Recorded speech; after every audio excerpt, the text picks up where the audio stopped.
Hello, thank you, Carol. Thank you for the introduction. And hello to all the people listening to it live and to the recording. So this webcast came about, Ed and I were giving a webcast back in January, and it was on the new pen test poster. And he had talked about, he had this blog that he had posted a couple years ago, and it was about, so you want to be a pen tester. And all of a sudden, people were searching for it, people were trying to find it. And so we decided to update it. And they were like, hey, we should do a webcast about it. And if you don't know who Ed Skoudis is, I like to call him the Willy Wonka of the InfoSec community. He is also a very spitting image of Heisenberg. A lot of times when we put out tweets, a lot of people go, hey, Walter White is now, doing InfoSec, which is true. But I love getting to work for Ed. He is genuinely a great guy, very nice, super humble. He would never say that about himself. And he's a world-class pen tester. Like, he is evil at the core, but it's for good reasons. So, Ed, I'm going to turn it over to you. Thank you so much for being here today. Thank you, Jason, man. That is such a kind introduction. I'm blushing. It is an honor to work with you too, man. You do some great work, helping to get the message out and helping to make sure that people know how they can better their skills and improve their capabilities as pen tester. So I'd like to share with you some of these ideas. So you want to be a pen tester. All right, I've been doing penetration testing for a very long time now, actually, over 20 years, and it's amazing to me how this industry is evolving and growing and just getting ever more fascinating. There's so much great stuff going on. I want to share some of that with you, also share some ideas of how you can build your skills and move into the pen testing career. So let me go to the next slide. All right, so I'll start out with talking about the pen test industry. What is this thing all about? We'll then talk about what's pen testing really like. People sometimes have these romanticized ideas of pen testing. Oh, it's so great. I want to get a little serious and talk about what pen testing really does feel like. Then I'll go over the promised 3 different paths into penetration testing that I've used myself and I've seen other folks use. And then the biggest part of this presentation is what you can do. You've expressed some interest in this whole penetration testing thing. That's why you're on this webcast. Or maybe you're here just for the continuing education credits. But either way, you have some interest in pen testing. I want to share with you some stuff that it says what you can do.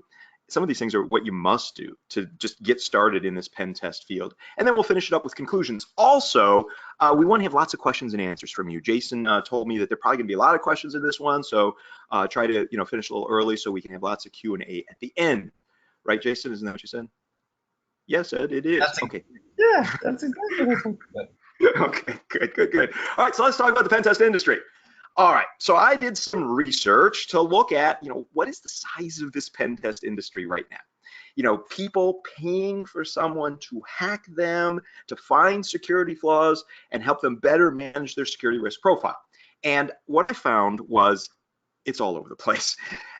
No one agrees how big the industry is. It seems to be somewhere between $600 million and maybe $1 billion. And I think the ambiguity there is they're not necessarily in the same way differentiating pen testing from vulnerability assessment and maybe even from security audit. But all these different things, the report from Markets by Markets, Future Market Insights, KBV Research, they all agree it's growing, and it's growing really rapidly. The Markets and Markets report says that they're expecting over the next few years a growth rate of 23.7% per year. Or if you look at Future Market Insights, they say 13.9% per year. Or KBV Research, 17.4% per year. Now, let me make this more real. You guys know some pen testers, right? I mean, me, a lot of the other folks in this industry, some of the SANS instructors and so forth. You're familiar with these people. Think about this. Every year, we need about 15 to 25% more pen testers to keep up with what's happening in the market. There is a huge need for people with these skills, with this mindset, and that is awesome. Now, when I first put the slide together, I'm like, there's just a lot of words and a lot of numbers on this slide, so maybe I should try to graph this stuff. So I kind of thought, well, all right, let me do some graphs here, and I just kind of think maybe that explains my point, maybe in a little more detail, a little better there. You can kind of. And then I thought, well, I want to show sort of the trending, and and then that one's kind of a little low res. So let's throw this one here, and that I think you can see if you look at the right side that they're all going kind of up, except for this one. And then if you really want to know what it feels like sometimes when you're doing a pen test, I think nothing explains it better than that graph. Okay, so the point is, the bottom line is, pen testing is growing 15 to 25% per year. And you know what that makes me feel like? It makes me feel like what I feel like when I'm having in my head a conversation with little 10, oh, look, Advanced is updated. So thank you, Advanced. Hey, Ed, Little, yeah. Ed, I'm super sad. All the animations got all fumbled up, and Okay. yeah, It's all super right. sad. But They you might, got the point of those slides, and that is the yep. industry is ever increasing and ever growing in complexity. But I, in my head, will often talk to little 10-year-old Eddie Skoudis. Have you ever thought about having a discussion with 10-year-old you, and then to explain to 10-year-old you what your life is like, especially what your job is like? I tell you, if I were to go to that little kid, that was me in January of 1980, and I were to say, you know, when you grow up, you're going to have a job where people will pay you to hack them. This would have blown my 10-year-old mind. That's a job? Yes, that's a job. Not only will people pay you to hack them, you will also have a job where you get to teach other people how to hack. Now, little 10-year-old Eddie would have said, wait a second, isn't that evil? To which the older Ed Skoudis would respond, no, you can actually use these skills and get paid to help make the world a safer, more secure place. That is beautiful. That is really special. Think about it. Now, some of you are here and you're pen testers, and that's great. Many of you, though, want to kind of move into this space, right? Maybe you're cyber defenders, maybe you're digital forensics people, maybe you're developers, network people, system administrators, and you want to kind of move into this place. Well, have that conversation with your 10-year-old self and tell them what you're thinking about and what you're planning. Anyway, you're going to see 10-year-old Eddie Skoudis appear in this presentation several times. But that was me, and that is, in fact, a Pinewood Derby car that I'm holding. Came in first place in my pack. My dad made that car. I helped him a little bit, but he did 99.9% of the work, and it was an amazing little vehicle. All right, next slide. All right, so what's pen testing really like? As I mentioned before, sometimes people romanticize pen testing. They think, oh, you just kind of sit down at your computer and you start typing some stuff and magic happens. Next thing you know, you got shells on target systems and you're like, you're just styling. It's fun. It's easy. I mean, I see this in the movies all the time. All these hackers that just kind of come in and they just kind of do their magic and they're not sweating or anything like that. It's not hard at all, right? No, it's not like that at all. Here's what pen testing often feels like. You got a brick wall, and your job is to see if you can find flaws in that wall. And the way you find flaws in that wall is by trying to break through it. So your pen test starts, and you start banging your head in the middle of that wall. You do that for a day or two or three. You know, maybe after a day, you start getting little like cuts and abrasions on your forehead. I'm bald, so I got nothing to like stop, no hair to stop that. It just kind of, it hurts, and you get a headache, and then you see like a little tiny crack on the wall. Oh my gosh, you can see it right there. There's like a crack in the wall, right about, I don't know if you can see that, but right there, there's a little crack in the wall. And then you start digging at that crack and it turns out there's nothing. And you keep going and you keep going. Day 4 passes. And then wait, you look over your shoulder and not even on this wall. It's actually on a wall right next to it. You notice something really weird. And you walk up to that wall right next to it and you push on the brick right in front of you and the whole wall falls down and you get right in. It's like that. It's weird. You press really hard trying to find really obscure things. You're thinking as hard as you can and it hurts. It's physical exertion and mental exertion at the same time. And then suddenly, not always, but suddenly things open up. You get around those obstacles, you figure out a way in. And one of the best descriptions I've seen, besides this banging your head against the brick wall description, of what it's like to pen test was actually created by an old friend of mine. His name is Vinny Liu. Perhaps you've seen this masterwork of art. He originally did this in a presentation that he did for the Microsoft Blue Hat conference series. But the idea is, if you had a 1-week pen test, this is kind of what it feels like for most pen testers. And I'd like to walk you through this because I think it's quite important. Vinny has his whole slide deck up from this. I give you the URL at the bottom of this slide. There's also videos of Vinny doing this presentation. But the idea here is, you'll see in this very carefully crafted MS Paint piece of art, you've got the number of vulnerabilities that you find. And you know, it starts out pretty high, right? And then your sense of self-worth. It starts out pretty good too. And then when you start a pen test, usually you find these low-hanging fruit, these really simple things, and you think, this is great, man. I'm going to be totally in this system. It's fantastic. And maybe that's like Monday. And then you try to actually exploit some of the flaws you found, and you realize they're not all that great. And you kind of roll into Tuesday thinking, I'm sucking. I really suck. I can't get through any of this kind of stuff. And then you notice that little crack over in a different wall, completely different wall. That's funny. That's weird. I love this part here. Considering your career as a pre-sales engineer, I hear they make good money. Vinny, you rock. You rock. Then you think it might be exploitable. Screenshots. I need more time. Please don't turn off the VPN. Oh my goodness. Oh my goodness.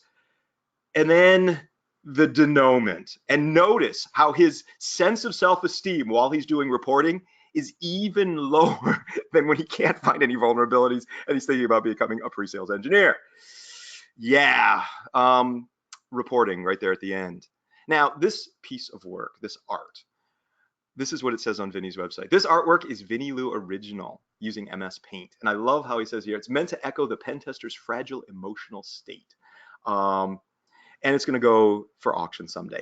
So I don't want you to think about pen testing as this thing that's just inherently fun and awesome and great. Look, it is inherently fun, awesome, and great, but it's hard. It's a lot of work. It is mentally and physically grueling. If you're going to do this at the level that you really need to do it to help make the world a better place. Okay, so given that intro, that pen testing is not all just fun and games, it's actually hard work, let's talk about 3 different paths you can take into pen testing. And then we'll get really into what you can do and in some cases what you must do. So 3 paths into pen testing. I talk to a lot of people, a lot of friends. In fact, I have hundreds and hundreds of friends that do penetration testing professionally. And I think every year the industry is going to grow and there's going to be 15 to 25% more pen testers in the world. How can you, as a cybersecurity professional who's not into pen testing, or maybe even as an IT professional, how can you start moving your career into pen testing? I've got 3 paths for you.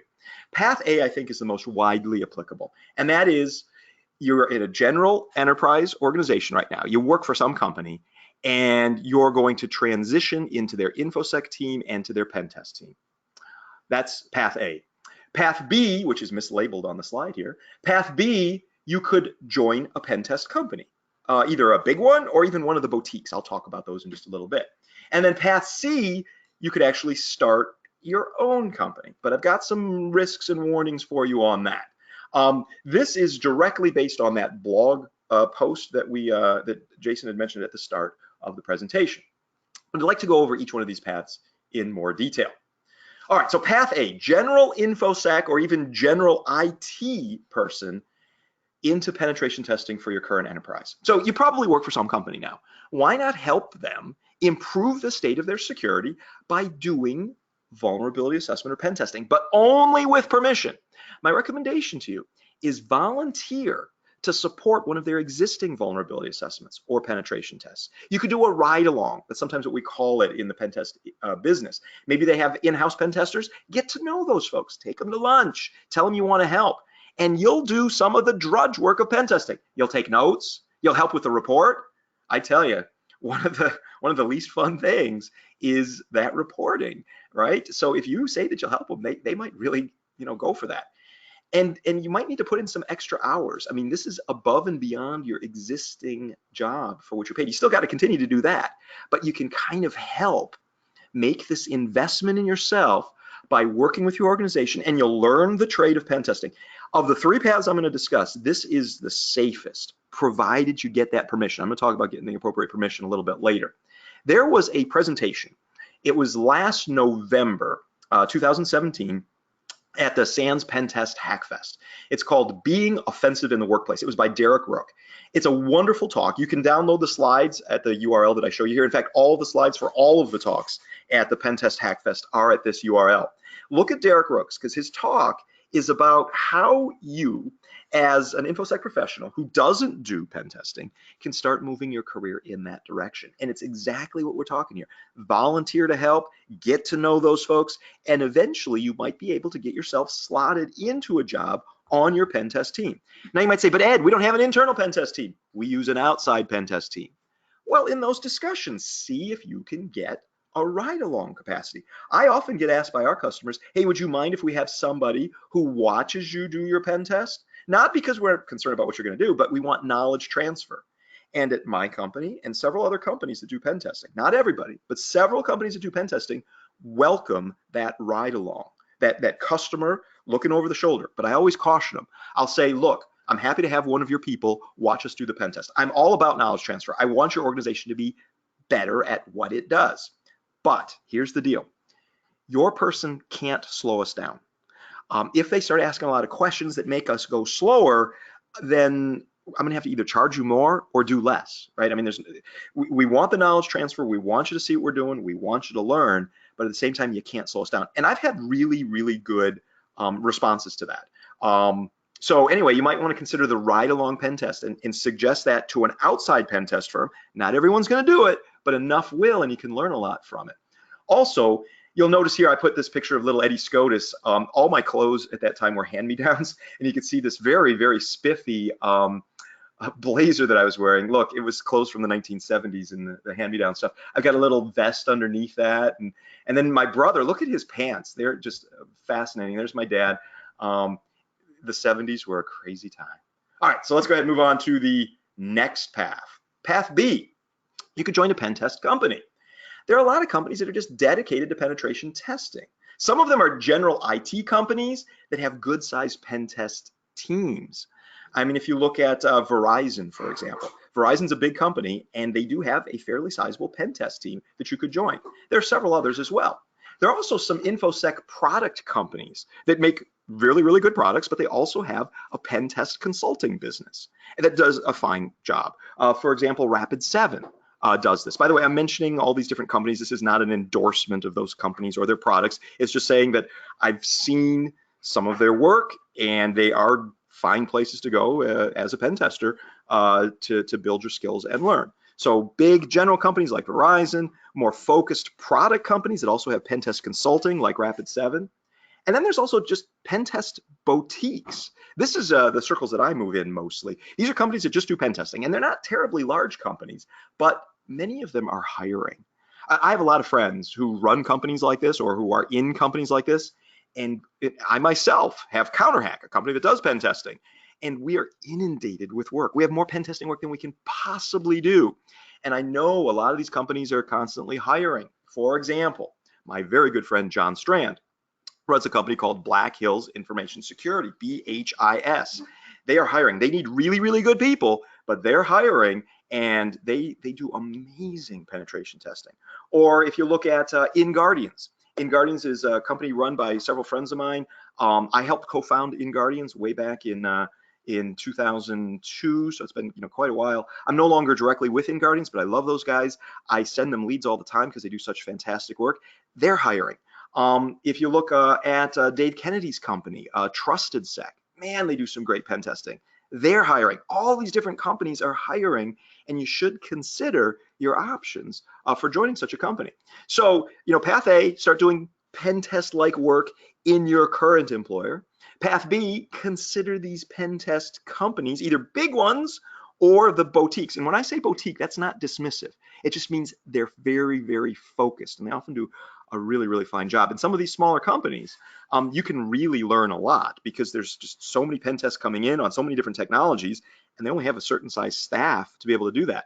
I try to keep CounterHack fairly small. CounterHack, my company, is about 10 people, and we hire only when we really, really need to because the work is moving us in that direction. Sometimes there'll be a new version of NetWars coming out, or Cyber City, or we get funding to build a life-size Cyber City, and we'll bring on some new people. We do penetration testing at CounterHack to keep our folks fresh on the latest technologies and techniques so that we can write those kinds of things into NetWars and Cyber City. But there's some really, really great stuff out there, such great job opportunities. It's incredible. In this picture of little Eddie Skoudis, you'll see us, it's Easter Sunday, we have our Easter baskets, and that's my little brother, Andy, next to me. You'll notice his Easter basket is nearly empty. Why is that? I'm ashamed to admit it, but I would often do social engineering at age 10, and I would social engineer from my 2-year-old brother all of his chocolate on Easter morning. You see his face is not looking so happy. Mine is. All right, let's talk about Path C. I actually get asked about Path C a lot. People will take my class at SANS, it's a SANS Security 560, network penetration testing and ethical hacking, and they'll say, look, I want to start my own pen test company. And I mean, that's cool. They're entrepreneurial. They want to kind of make their own thing. But I caution them. I say, look, this is not for the faint of heart. You gotta build your name in this industry. Maybe you want to start not with pen testing directly, but start with vulnerability assessment, because it's usually easier to get into. It's not as deep, and most organizations need vulnerability assessment before they need pen testing anyway. So I usually try to steer somebody into doing vuln scanning and vuln assessment first.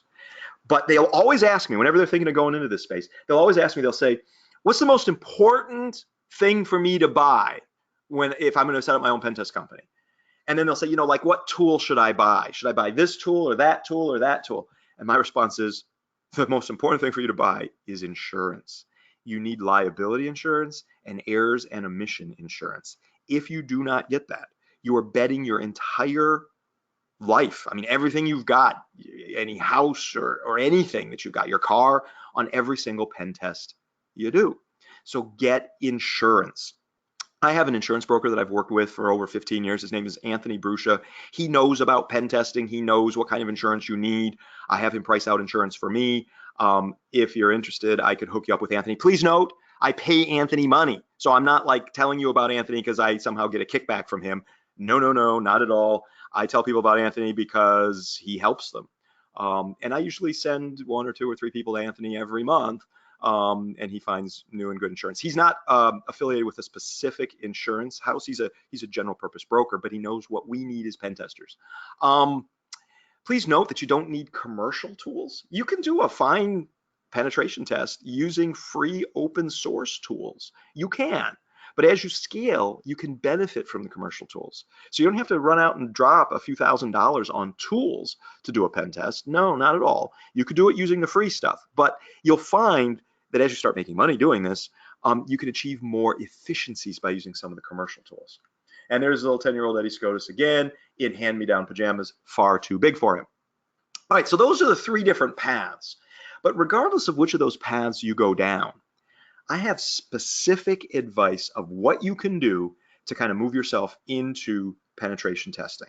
Okay. Now, look, there's other presentations that some of my friends do. There's a presentation that Adrian Debupre does where he says, okay, so you want to be a pen tester? And he tells you how darn hard it is and how the world has so many pen testers. We need other people with other skills like cyber defenders and so forth. And he rants about it. And it's fascinating and very truthful.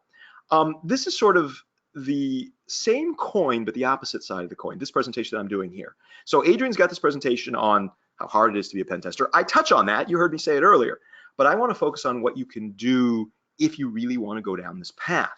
Let's talk about that next. Pen testing. It's really a way of life. It's not just a job. It's not just a hobby. You need to thoroughly immerse yourself in penetration testing. Your whole philosophy, your world outlook has to be with a hacking mentality. How can I manipulate technology in ways that the people who designed it, who developed it, who operate it, who use it, would have no idea or expectation that the technology could do those things? I mean, fundamentally, what is hacking? I've seen many definitions, but one of them is manipulating technology to make it do stuff it's not supposed to do. Another one is I want to break things, but break them in a fashion where they're under my control. You see? This is hard work. It is. Are you really committed? Do you really want this? It's going to take time. It's going to take effort. Here's a picture I took of myself this morning, and I have a picture above my desk, and you can see it above my head there. That's my brain. You can see I created several different views of the brain. One of them is I call it the Frankenstein view because it's like you sliced off the top of my head. I had an MRI of my brain because they were worried that there was something wrong with it. My mom said, actually, when I told her I got an MRI of my brain, my mom responded back saying, "Did they find one?" Thanks, Mom. Love you. But anyway, here's the green jelly version of my brain and the glowing version of my brain.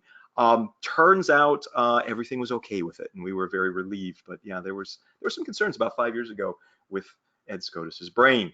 Anyway, I work this brain as hard as I can. I try to get as much mileage as I can out of it, and I'm very thankful to be able to have this job in the penetration testing business. All right, next, the legal stuff. This is really important. Don't just assume that you have legal permission to do a penetration test because of your job title or your role. You say, dude, my job says I'm a pen tester for the company. Clearly, I have the ability to do pen tests for it, right? No, you need to have a proper get out of jail free card. If you do any of the paths that I just described, path A, path B, path C, you need to make sure that you have explicit permission to do the penetration test. Otherwise, you're risking not just your car or your house or your savings account, you're risking your very freedom. You could be put in jail. I have prepared and had many lawyers review it, a permission memo that's at my own website, counterhack.net. That's my personal website, /permission_memo.html. This is one that I've written. Hundreds of lawyers have reviewed it. You could take this and get permission to do penetration testing and vulnerability assessment for your own employer. So it's something that would work if you're working in a company and you're going down path A, getting that signed permission memo. If you're doing path B, that's where you go to a pen test company, you will see also these permission memos being exchanged. If you do path C, remember that's the one where you create your own company that does vuln assessment and pen testing. This is a piece part, this permission memo, that you could use, but it is not the whole kit and caboodle of what you need. You need a contract with a limitation of liability in it. You need insurance and that kind of stuff. Anyway, you got to take care of this legal stuff, because if you don't, you could get in big trouble. Your get out of jail free card. Next, I notice also when people are new to this space, this industry, they sometimes succumb to a couple of different errors in their thinking. Listen to me carefully. The first error is people overestimating their own ability. They think, well, I got this, I can do this, and they get all pumped up and excited. And look, it's healthy to have confidence. It really is. But realize your limits. If you don't realize your limits, how can you possibly build skills so that you can push those limits? You need to have an honest assessment with yourself about where you're really strong. That's great. Where are you really weak? Where do you need to build your skills and be stronger? This is really important. Don't be overconfident, but be properly confident. So this is one error that I see some people falling into. A far more common error is this next one, though, and that's people underestimating their own ability. Some people refer to this as imposter syndrome. There was a great presentation done in 2017 by Micah Hoffman at B-Sides Charm down in Baltimore, and it's on the imposter syndrome. I recommend you look at his slides, maybe even watch the presentation. But the idea of this imposter syndrome is most people feel that they don't have the skills to do what they have to do every single day, especially when it gets to a very technical field like penetration testing. They feel like an imposter. And this is understandable. Micah goes into some of the psychology of this in his talk, but don't let it limit you. Don't let it hold you back. I've got a couple of stories I want to tell you here very briefly, but about this concept of imposter syndrome and my thoughts and feelings on that. There's a very good friend of mine. His name is Atlas. And Atlas is an incredible hacker. Some of you may have heard of Atlas. He and his team, last place, have competed in the DEF CON Capture the Flag, the big one, right? The really intense one where you're writing zero-day exploits and all that kind of stuff. And he's won, I believe, 2 or 3 black badges. Heck, he might have 4 black badges. That's like the ultimate honor in this industry, winning, black badge at DEF CON in the big CTF. So he's got these black badges and he's amazing. And Atlas told me a story once where Atlas was talking with his mentor, and his mentor is very wise, impressive person. Anyway, Atlas said, look, all these people think I have all these amazing skills. They think I'm so incredible. They think that I can just hack anything. And I can't. They're wrong. He said, I'm not what they think I am. And his mentor responded back to him and said, none of us is. Not a single one. Now you hear it's the top of the hour, so my office is chiming. And I think it's chiming to really underscore the point being made here. You think there's all these incredible people that maybe you look up to. Maybe they're SANS instructors or people who present at conferences like DEF CON or people who win Capture the Flags. Almost all of those people have some level of imposter syndrome. I mean, they're working as hard as they can. They're trying to do amazing things, trying to push the envelope. But there's a certain humility that you see in a lot of those people when you really get to know them. So there's this other wonderful quote. William Goldman, one of the founders of MGM Studios, he said when they asked him, "How do you know if a movie's going to be big? How do you know if your marketing and advertising are working?" And Goldman responded, "Nobody knows nothing." And pardon the double negative there, but the point is, if somebody tells you they know exactly what they're doing, they don't. They're just telling you that. It's healthy to have a bit of skepticism about yourself, as long as it doesn't hold you back. There was a tweet that happened many, many years ago where somebody sent me a tweet that said this, and I was embarrassed by it. But anyway, I'll tell you how I responded. I got a tweet where somebody said, "Ed, what do you do if you walk into a room and you're not the smartest person in that room?" I don't even think of things like this. What I responded back to him is I said, "Look, when I walk into a room, I always assume I'm the stupidest person in the room, and everything works out just fine. It keeps a check on me. It maybe is like, hey, owning my own imposter syndrome, but I just try to give them the very best value. Whenever I'm in a meeting, my job is to try to give the very best business value I can in that meeting." So please try to avoid these two errors in thinking. I see it so often. I'll see people who are like Net Wars champions. They come in the top 5 of Net Wars and they say, "I don't feel like I'm very good. I don't feel like I'm really good at this stuff." And I'm like, dude, I know you're good at this stuff. We write the most amazing challenges we can, and you've dominated them. I treasure their humility, but if it holds them back, it's a problem. So please be properly humble, but don't let this hold you back. All right, let's move on to the next slide. All right, so what other things can you do to get yourself ready? You need to build a lab. You got to practice. Practice, practice, practice. So Jeff McJunkin, he did a blog and he did a presentation via YouTube video. It's called Building Your Own Kick Butt Home Lab. It's a great presentation, just updated it. You should check it out. He talks in there about different options you have for virtualization solutions and more. And you really, really should look into that. The other piece of advice I have for you is you gotta tinker and experiment in your lab regularly. You need to set aside a firm fixed time on a weekly basis, maybe 1 or 2 different slots. Ideally, look, if you're serious about this, give me 2, maybe even 3 slots a week where you can sit down in your lab for 2 or 3 hours and just hack stuff and practice, practice, practice. Pick a tool and zoom in. I tell you, I am constantly amazed at how few people really understand any given tool. People will say, "Oh, I know Nmap, sure." Or, Netcat, that's really simple stuff. But do you know really beyond sort of the superficial use cases? Do you know how to tune it? Do you know how to really make that tool sing? It's actually surprisingly easy to gain a level of skill in a single tool that surpasses 90% of other people in the industry. It's just not that hard to do. Even with a well-known tool like Nmap or Netcat or what have you. Pick a specific area and just zoom in, read the public literature on it, and then start hacking with it. Practice, practice, practice. So you might say, "Look, okay, Ed, I'm going to take you up on this. And it's going to be every Tuesday night from 6 until 9 p.m. It'll be every Friday over lunch. Maybe I'll take a long lunch, 11 till 1, something like that. And then I'm going to do every Sunday, maybe 1 p.m. to 4 p.m. So you're going to set aside those 3 times, and you're just going to practice, practice, practice, practice. All right, so build yourself a lab. You can't do this as a pen tester without having a lab that you practice in. You got to do that regularly. Next point, start a blog. One of my big pieces of advice for you is build a name for yourself and give back to the community. And one of the best ways to do that is to blog. I mean, you can go to Blogger and set up a blog, or WordPress, whatever you'd like. Pick a topic area. Maybe it's web apps, or maybe it's command line stuff, right? There's so much great stuff going on with PowerShell these days, or an individual tool like Netcat.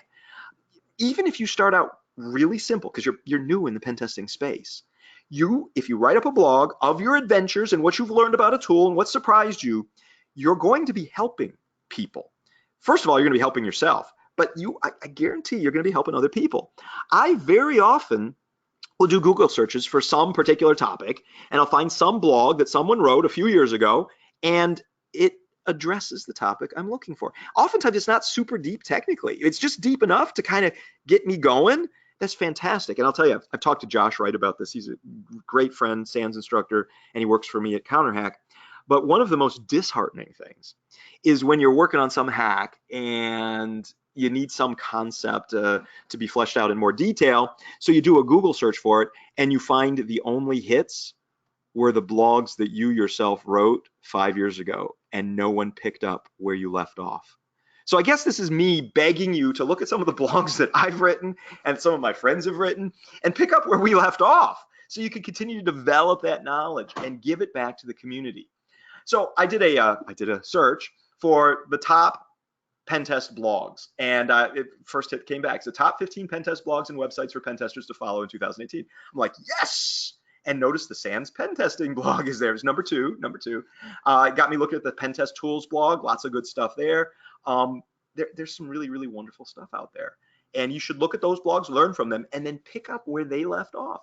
Use the techniques that they use and then add to them. Cite your sources. If you build on top of a technique that somebody else has created, maybe you have some ideas to extend, say, Jeff McJunkin's research or Josh Wright's research or Adrian Desboupré or Micah Hoffman or Derek Rook. Give them credit saying, hey, they did this great presentation or this great blog post. I then discovered this, this, and this by using their techniques and ideas. Next, you got to build your trade craft. You need to become an avid reader and experimenter. If you want to be a pen tester, you got to read the literature. First of all, I recommend that you follow certain people on Twitter.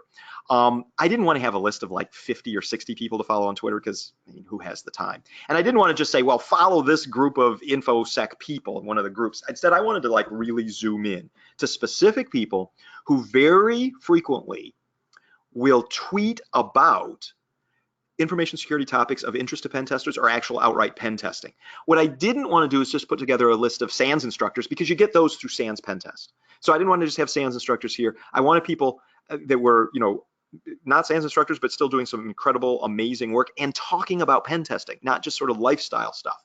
So I've got Leslie Carhart's Twitter feed here, Hacks for Pancakes, or Robin Wood, that's DigiNinja.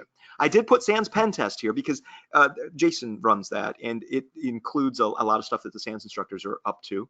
We've got Hacking Dave, right? That's Dave Kennedy's great stuff there. We've got Mubix, Rob Fuller, doing incredible stuff. Metasploit always has some really, really good ideas and insights there. You should definitely check that one out. And then we've got Harmjoy, who's doing some really incredible work. Will Schroeder, just awesome stuff over at Spectre Ops. You should definitely check out what he's up to. So follow those folks on Twitter, and here's my challenge to you: read at least one technical blog post every day. You got to read one a day. Look, if it's short, maybe read 2 or 3, but read one a day, and that will get you involved in the tradecraft, thinking about how you can build your skills further. It'll also give you ideas for experiments and hacking that you can use to practice while you're doing your lab time. Cool. You also should play capture the flag competitions. There's a whole bunch of free ones. This will allow you to not only build your skill, but it'll help you to build your name in the industry, especially if it's like a competitive one and you happen to win. Aman Hardikar has put together an amazing list of hack this website and hack this downloadable image that he's given permission to SANS. We printed on some of those posters that we send to you, but it's this whole giant list of different capture the flags that are all free, or an image that you can download and practice, practice, practice. The other thing I want to draw your attention to is the SANS Holiday Hack Challenge. My team works on one of these every year. We spend thousands of hours on it, and it's our holiday gift to the community. I mean, I told you, you got to give back to the community. This is one of the ways that we give back to the community. And my point here is we keep all the previous year's challenges up. So if you want to build your skills, you can go back to Holiday Hack Challenge 2015. It's got a big Internet of Things theme. Or you can go to Holiday Hack Challenge 2016. It's got all kinds of different analysis and hacking and so forth, or 2017 or more. Now here's the deal. You can go through those previous ones, and we keep all of the target systems up. They are running, and we pay money to keep those things running for you so you can practice your skills. And we have complete answers too. Each year, the winning entry is selected as the official answer. So you can go through with the answers and build your skills. And then for the latest year, it's actually competitive in December of a given year. Usually we launch about the second week of December or so, and then you can compete and try to win. And this is how you can build your name. Because if you look, we get thousands of people that play Holiday Hack Challenge. And there's a handful of like complete winners, 3 or 4 complete winners. But we also have the category of honorable mention and super honorable mention. So if you do a fine job, you can get yourself an honorable mention, or you get yourself a super honorable mention. I'm here to tell you, I've had several people tell me that they have gotten their jobs in the pen test industry because they got an honorable mention or a super honorable mention in Holiday Hack. That blew my mind. It made me so happy. That's why we do what we're doing here. Or maybe, you never know, you might get a technical, creative, or grand prize winning entry. So the Holiday Hack stuff, you can go through the previous years. We got like 12, 13 years of them available. Go to holidayhackchallenge.com and you can play them now. And that will help you build your skills so that when you get ready in December, you can play the competitive Holiday Hack. And I'm here to tell you, a little bit of a teaser, we're going to have a special announcement for Holiday Hack Challenge 2018 coming up in just a few weeks. What? Just a few weeks. We're going to have a special announcement, Holiday Hack Challenge 2018. I think you're going to love it. It's going to be something. You're like, but wait, it's too soon. It's not the second week of December. Yeah, but you're going to love it. Sweet. Excellent. Next, it is a community, the pen test community. Be a part of the community. Go to events and enjoy things like B-Sides or ShmooCon or DerbyCon or Circle City Con, DEF CON. I apologize to any of my friends who are running conferences. I didn't put you on the list there, but I mean, these are some of the big ones and great ones. Obviously, B-Sides is all over the place, so there's many local options for you there. When you go to one of these events, participate in CTFs. Get to know people. Make friends. Look, a lot of people in this industry are kind of shy. Believe it or not, I'm kind of shy too. I have to work hard to get outside the barriers of my own shyness. And when I go to one of these events, I say to myself, I'm going to meet 2 or 3 new people. Just walk up and just introduce myself. Hey, I'm Ed, and what are you here for? What's your particular interest? See any good talks today? You can. One of the things that makes it hard for people who are shy like me, and maybe like you too, is what do you even talk about when you're at one of these events, like a B-Sides or DEF CON or something like that? You just go up to them and say, hey, have you seen any good talks? What was your favorite talk that you've seen so far? I ask that. It's a simple little question, but people light up at that. They're, oh, I saw this one, or they'll say, I saw that one and it sucked. I saw this one and it was great. Which ones are you going to next? And I found this website that I really like. Maybe you guys know about it. Maybe you don't. If you don't, you should check it out. It's infosec-conferences.com. And if you go to this, it's the community's official, I don't know how it got to be official, but whatever, the community's official cybersecurity conferences directory. And you can look in there and there's all kinds of conferences. It includes, different kinds of B-Sides events and Circle City Con and DEF CON and SANS events and such. So you can look and it shows you the geography. You can also do searches based on certain kinds of events that you want. It's pretty awesome, actually. Really, really nice piece of work. Let's go to the next slide. Oh, and then Jason, of course, Jason is from marketing at SANS. He made me put this slide in here. So this is the SANS pen test curriculum. So, another avenue you could use to build your skills is to take one of the SANS classes that is focused on penetration testing. We have a whole bunch of different classes to choose from. These are the SANS pen test curriculum classes, things like 504, which maybe some of you taken, or 573. We got a new class in enterprise threat and vulnerability assessment at scale. It's called 460. We've got a red team class. It's a 2-day called Sec 564. All kinds of cool stuff here. I would appreciate if you just check it out. Jason, are you happy? You made me do it. Thanks, Ed. Hey, good. Okay, cool. Next. All right, so now conclusions, and then we'll open it up for questions and answers. It is an amazing time to be a penetration tester. Think about it. There is an industry that is growing to over $1 billion, that's a B, $1 billion a year at 15 to 25% growth rate that's focused on hacking ethically. This is incredible. Such opportunities. You're going to need to work hard if you want to become a pen tester. But you really, really should focus, become a part of the community, build your skills, and then give back.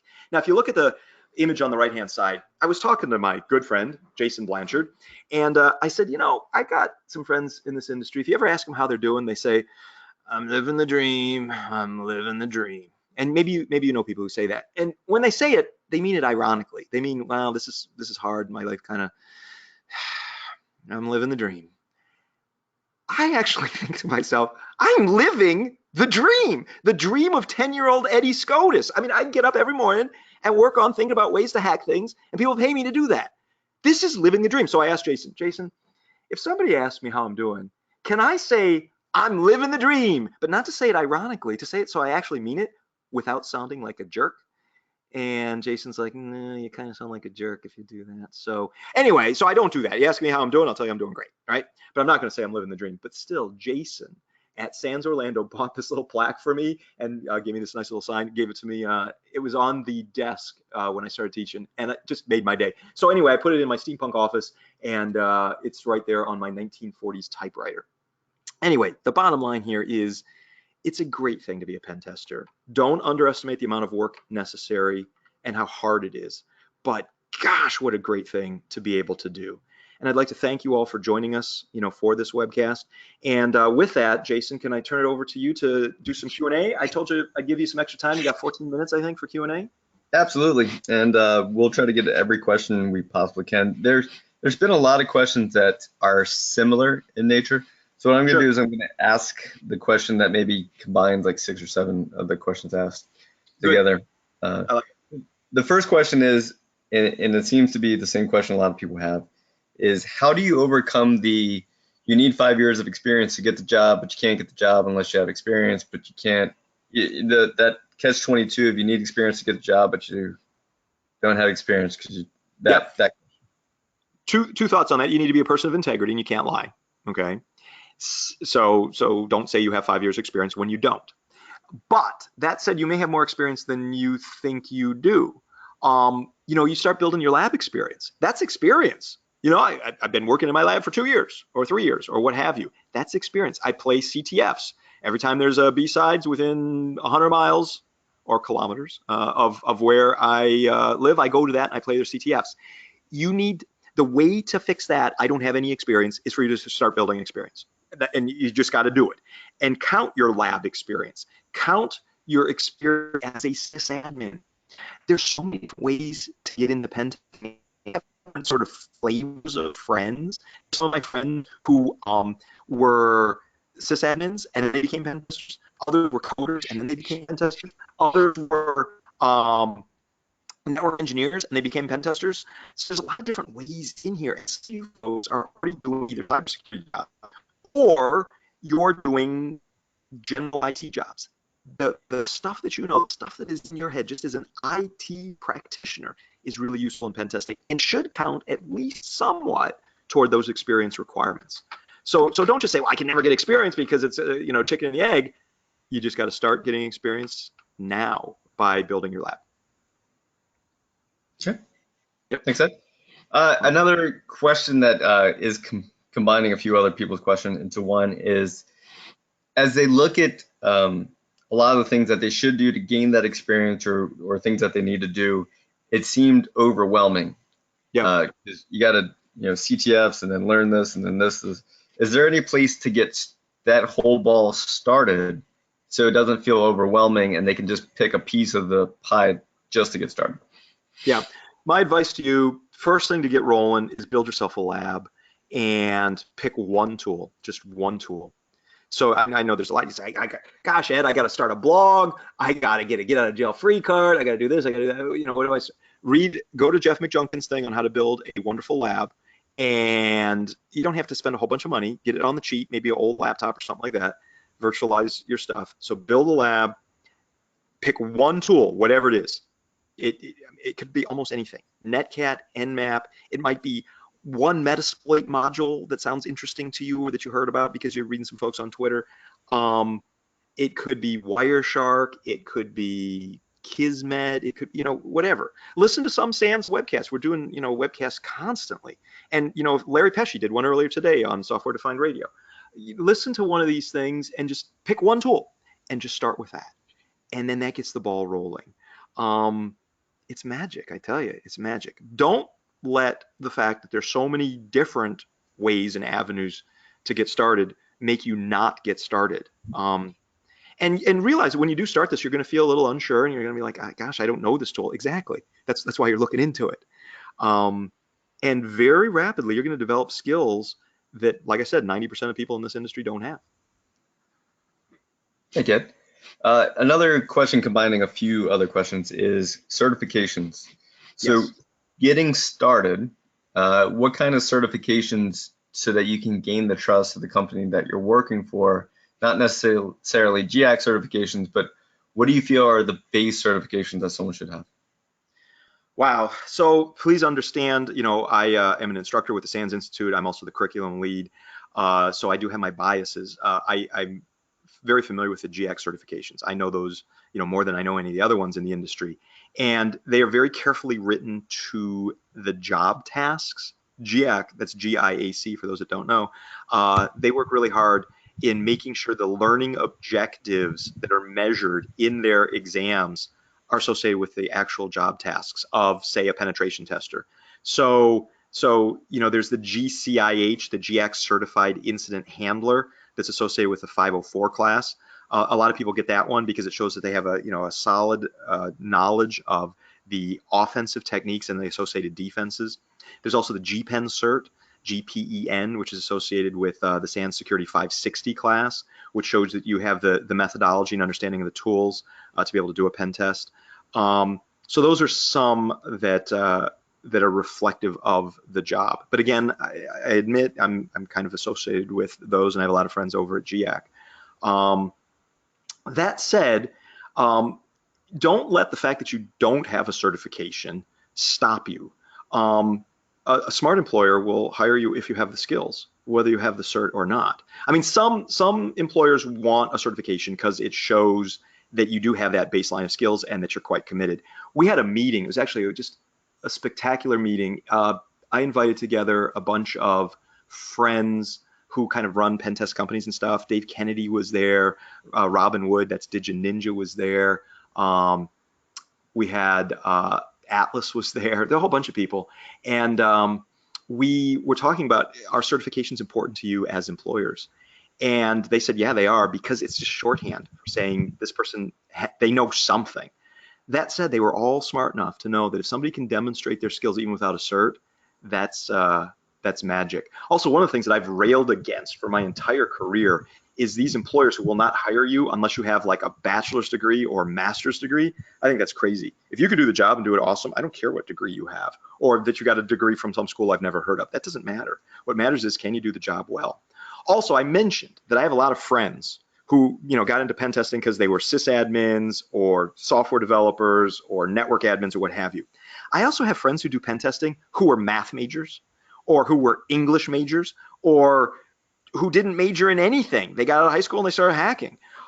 Don't let a lack of education in a formal sense stop you. No. Roll forward, build your skills. Today is the start. Don't limit yourself, please. All right, Ed, thank you. The next question is, someone is contemplating taking 560 from you, the network pen testing course, Sure. but they already have the OSCP. Oh. So can you say, like, what are they going to learn that they haven't learned already in the OSCP? Sure. Well, let me start by saying OSCP is a fine certification. They do a great job. That exam is tough, but fair and quite incredible.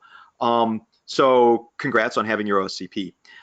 If you look at the SANS 560 course, what we talk about there is a structure of a pen test end to end.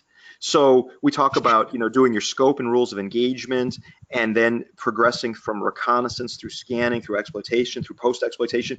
It's technical, but we also have sections on reporting and things like that. So I think the OSCP and the GPEN kind of dovetail together actually quite nicely.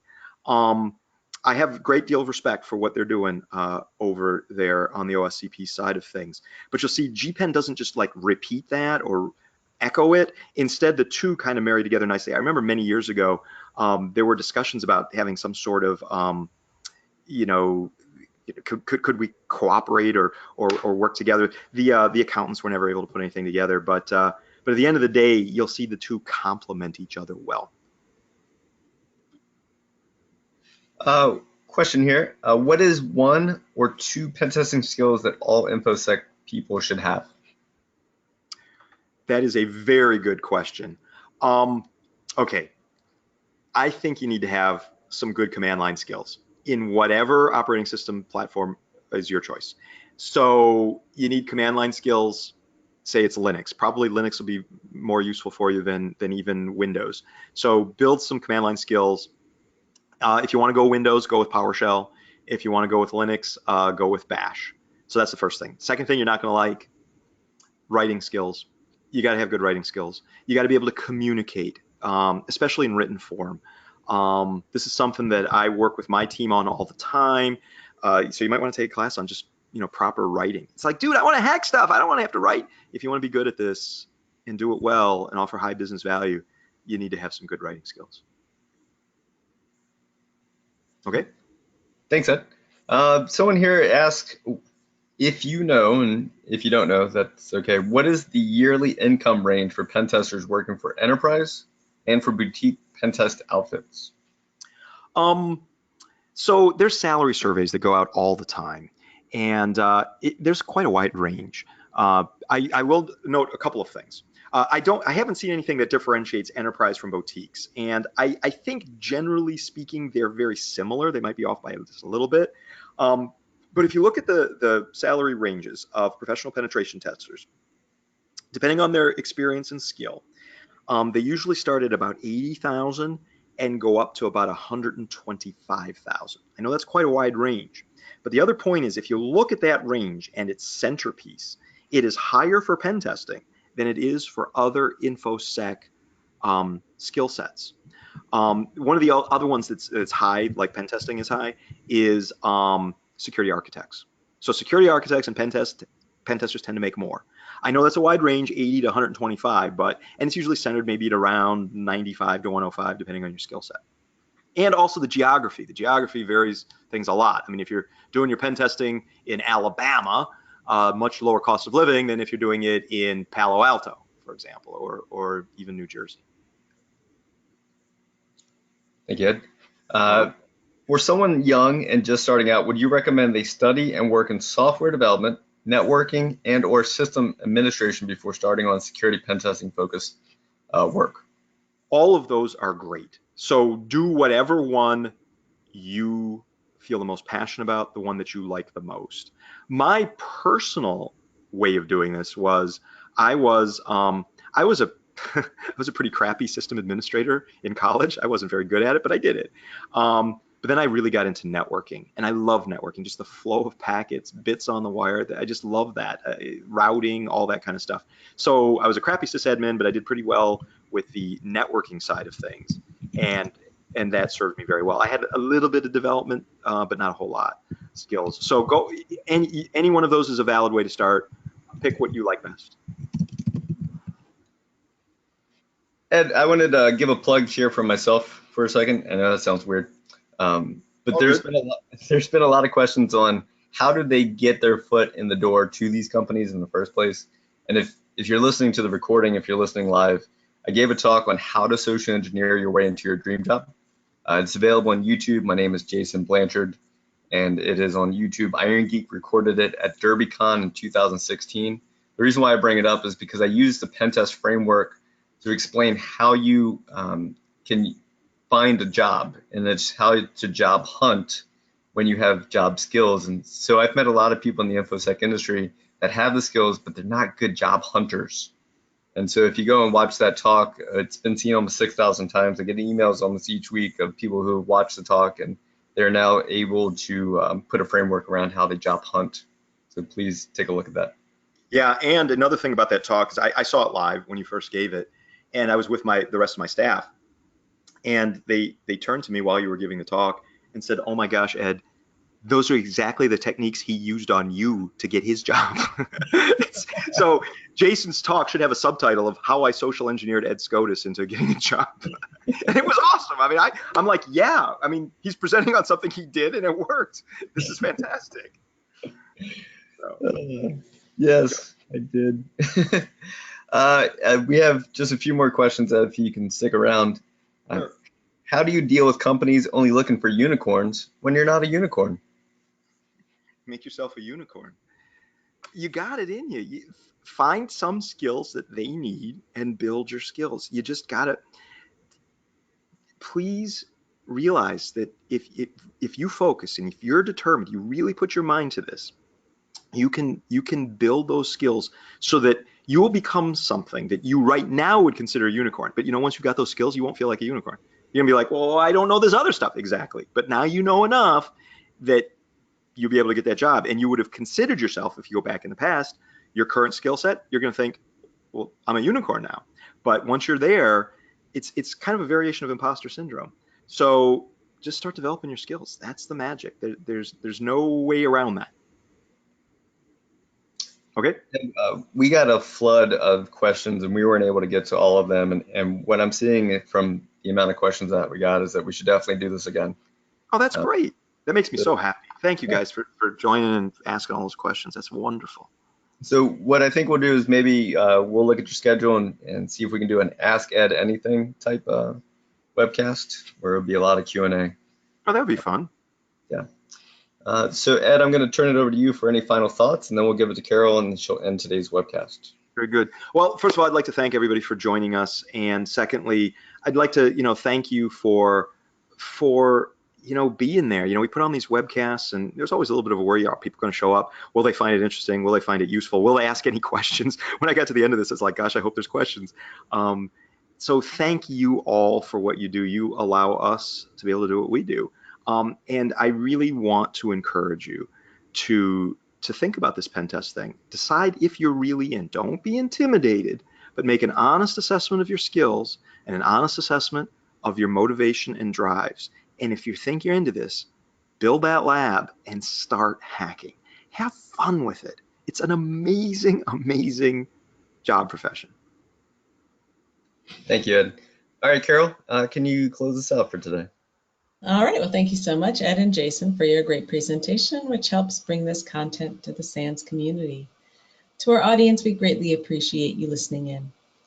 For a schedule of all upcoming and archived SANS webcasts, including this one, please visit sans.org/webcasts.